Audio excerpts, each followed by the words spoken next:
তৌফিক দান করুন। সম্মানিত দিনী ভাইরা আমার, আমরা আজকে আবার অপর দিক থেকে যে মাসটি অতিক্রম করে যাচ্ছি, বিদায়ের দিকে যাচ্ছি, সেটি হচ্ছে ইংরেজি সাল অনুযায়ী এই মাসটি হচ্ছে ডিসেম্বর মাস। ডিসেম্বর মাসের আজকে হলো 26 তারিখ।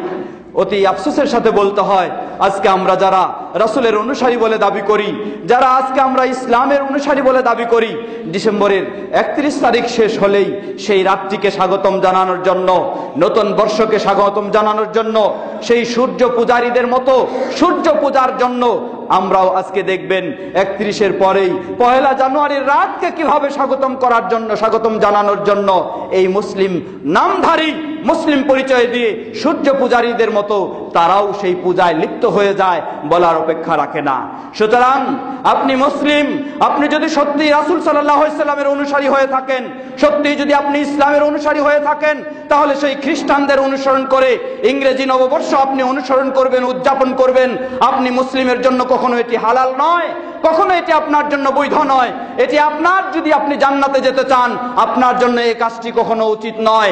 আপনি যদি জাহান্নামে যেতে চান খ্রিস্টানদের মতো, সূর্য পূজারীদের মতো, অমুসলিমদের মতো, তাহলে আপনি তাদের অনুসরণ করে এই 31st নাইট এই উদযাপন করতে পারেন। ইংরেজি নববর্ষকে নিয়ে যা কিছু উদযাপন করা দরকার সেগুলি আপনি করতে পারেন, যদি আপনার পথটিকে জাহান্নামের পথ হিসাবে আপনি নিশ্চিত করতে চান। সুতরাং কোনো মুসলিমের জন্য কখনো হালাল নয় খ্রিস্টানদের অনুসরণ করে ইংরেজি নববর্ষ পালন করা, কোনো মুসলিমের জন্য হালাল নয় মুশরিকদের অনুসরণ করে বাংলা নববর্ষ পালন করা। কারণ আমরা জানি সকলেই, কয়েক মাস 2 মাস আগেই হিজরি নববর্ষ অতীত হয়ে গেছে, কিন্তু কোনো মুসলিম পৃথিবীর কোথাও হিজরি নববর্ষ উদযাপন করেনি, হিজরি নববর্ষ পালন করেনি। এটাই প্রমাণ করে দেয় যে ইসলামে নববর্ষ পালন করার কোনো বিধান নেই। অতএব সামনে আসছে 1 জানুয়ারি, বা সামনে আসছে 2015 নতুন বর্ষকে আপনি উদযাপন করতে গিয়ে খ্রিস্টানদের সেই সমস্ত কর্মকাণ্ডে জড়িত হবেন, সেই কর্মকাণ্ড আপনি উদযাপন করবেন। আপনি যদি সত্যি মুসলিম হয়ে থাকেন, আপনার জন্য কখনো এটি হালাল নয়, কখনো এটি হারাম, কখনো এটি বৈধ নয়। আপনি যেই দলের দাবি করে থাকেন, আপনি যেই মতের এই দাবি করে থাকেন, আপনি যদি নিজেকে মুসলিম বলে দাবি করে থাকেন, তাহলে এটি আপনার জন্য অবশ্যই হারাম।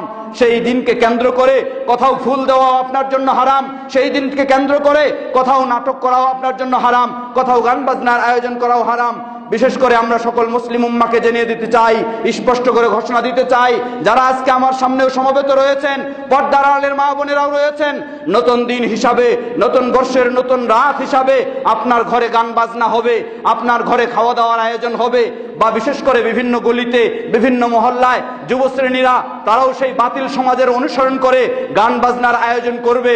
আর আপনি আপনার চোখের সামনে এটা হতে দিবেন, চোখের সামনে এটা করতে দিবেন, আপনি বোবার মতো মুখ বন্ধ করে রাখবেন, তাহলে আপনিও মুসলিমের পরিচয় দিতে পারছেন না।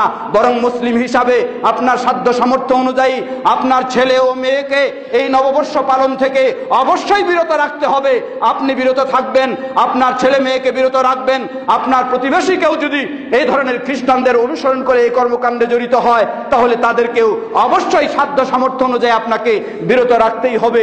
কখনো নববর্ষের নাম দিয়ে, এই বাংলা ইংরেজি নববর্ষের নাম দিয়ে এই সমস্ত উদযাপন করা, বা এটাকে কেন্দ্র করে কোনো মেলার আয়োজন করা, কোনো খেলতামাশার আয়োজন করা, কোনো কনসার্টের আয়োজন করা, কোনো গান বাজনার আয়োজন করা কোনো মুসলিমের জন্য কখনো হালাল হতে পারে না। সুতরাং আমি মুসলিম হিসাবে আমি নিজেকে, উপস্থিত সকলকে, পৃথিবীর সকল মুসলিমকে এই স্মরণ করে দিতে চাই, অনুরোধ জানাতে চাই, আমরা মুসলিম, আমরা ইসলামের অনুসরণ করব, আমরা রাসূল সাল্লাল্লাহু আলাইহি ওয়াসাল্লামের অনুসরণ করব, আমরা রাসূল সাল্লাল্লাহু আলাইহি ওয়াসাল্লামের আদর্শের উপরেই থাকব। আমরা কখনো খ্রিস্টানের অনুসরণ করতে পারি না, আমরা কখনো ইহুদির অনুসরণ করতে পারি না, আমরা কখনো কোনো মুশরিকের অনুসরণ করতে পারি না। সুতরাং নববর্ষকে কেন্দ্র করে, আরো বিভিন্ন সময়কে, প্রেক্ষাপটকে কেন্দ্র করে কখনো যেন আমরা মুসলিমদের অনুসরণের দিকে না যাই। আল্লাহ সুবহানাহু ওয়া তাআলা আমাদেরকে সেই ক্ষেত্রে সচেতন হওয়ার তৌফিক দান করুন। ইবাদাল্লাহ রাহমাকুমুল্লাহ,